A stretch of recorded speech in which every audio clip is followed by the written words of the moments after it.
नमस्कार। पिछले 2 वीडियो में हमने बात की है चाँद और सूर्य के हमारे शरीर और हमारी प्रकृति पर प्रभावों के बारे में हमने पिछले 2 वीडियो में बात की है। इस वीडियो में हम बात करेंगे कि क्या सूर्य में जीवन है? अगर हाँ, तो किस तरह से हमें पता चलता है कि सूर्य में भी जीवन है? हमारे विचार में या हमारी परसेप्शन या हमने जितना जाना है उससे हमें एक बात का पता चलता है कि सूर्य एक आग का गोला है और वहाँ जीवन नहीं हो सकता। अगर कोई कहे भी सूर्य में जीवन है तो एक हंसी का विषय हो सकता है, लेकिन ये सच नहीं है। सूर्य में भी जीवन है। हर तारे, हर ग्रह, हर उपग्रह, सब में जीवन है। अलग अलग तरह का, अलग अलग डायमेंशन का, अलग अलग डेंसिटीज का, अलग अलग घनत्वता का जीवन हर ग्रह पे, हर तारे, हर उपग्रह पे है। उसी तरह सूर्य में भी जीवन है। और सूर्य में जो सभ्यता रहती है उनकी संख्या है लगभग 65 करोड़। और उनको कहा जाता है आर ए र, या उनके शरीर रोशनी के बने हैं। अब क्योंकि आत्मा ना तो जल सकती है, तो सूर्य में अगर अग्नि है तो उससे आत्मा तो नहीं जल सकती। तो और रूप में जैसे हमारा शरीर जो हड्डियों और खून से जो बना है, ये तो सूर्य पे नहीं सरवाइव कर सकता, नहीं बच सकता, वो तो जल जाएगा। लेकिन जो और तरह का या रोशनी से जो बने हुए शरीर हैं, उनका वहां रहना संभव है। तो उनकी संख्या लगभग 65 करोड़ है। इन सब बातों का प्रमाण हमें मिलता है 1981 में। अ, 3 व्यक्ति थे। एक का नाम था कार्ला, एक का नाम था जिम और एक था डॉन। ये तीनों फिजिक्स के बहुत बड़े प्रोफेसर थे, बड़े बड़े जानकार थे फिजिक्स के। तो उन्होंने सूर्य में जो सभ्यता है उससे संपर्क साधा। किस तरह से? उसको कहते हैं चैनलिंग, चैनल करना।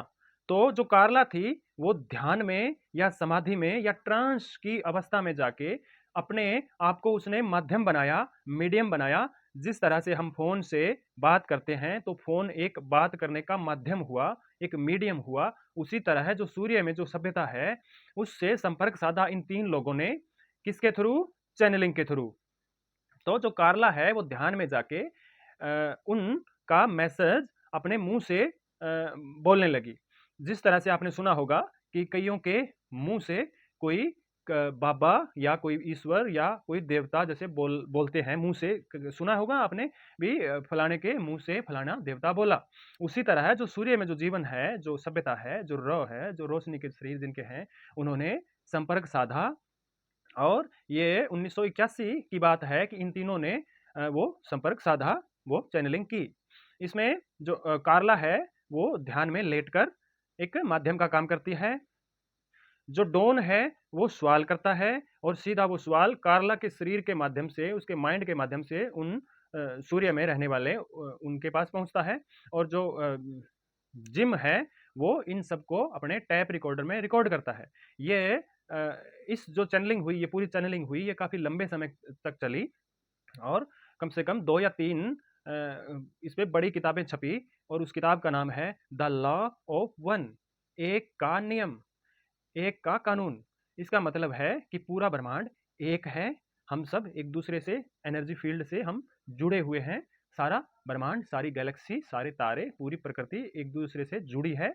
और इस पूरी जो चैनलिंग हुई ये काफी जो लंबे समय तक चली। इस चैनलिंग में रॉ ने बहुत बड़े बड़े खुलासे किए। उनमें से मुख्य ये हैं, जैसे उन्होंने एक तो हमारी धरती की या हमारे देश की जो रियल जो हिस्ट्री है, रियल जो इतिहास है, जो सच में जो इतिहास है, ये नहीं जो हम पढ़ते हैं, उसके बारे में बताया। दूसरा उन्होंने फिजिक्स के बारे में बताया।